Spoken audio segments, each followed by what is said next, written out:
Sing jaga lansia ya apa jaga baby ya, jaga bayi lho, Bes. Bolo ya. Nek metu-metu aja lali ngantongi kunci.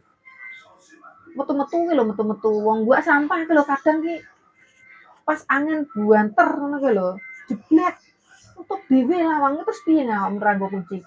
Nek bayimu nang jero omah lagi turu, apa misal kowe lagi nggodhog banyu ya, godhog banyu. Kuwi mbok tinggal ngguak sampah lah ndelalah pintune tertutup sendiri, terus piye? Bayimu piye? Kowe iso mbukakno lawang. Sing berapa lama? Misal awakmu telepon majikanmu, Mat. Majikanmu lagi kerja apa piye ya? Ngono kuwi ngenteni majikanmu sampai sak ngono. Banyune anune apa genine? Banyune sing mbok masak sampai sak ngono ya.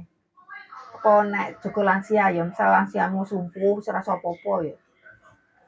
Pas kejadian ngono piye sing bukakno sapa ngono lho. Kowe ngenteni majikanmu, majikanmu ora sak omah karo kowe atau apa misal majikanmu lagi kerja, ngono terus piye? Terus piye bolong ngono lho.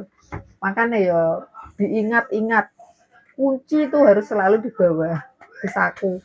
Soalnya kita nggak pernah tahu loh bolong ini awak dhewe iki ora nyokop blas tenan kok piye. Cucuk ngono soalnya aku pernah ngalami ngono bolong. Makanya aku iso cerita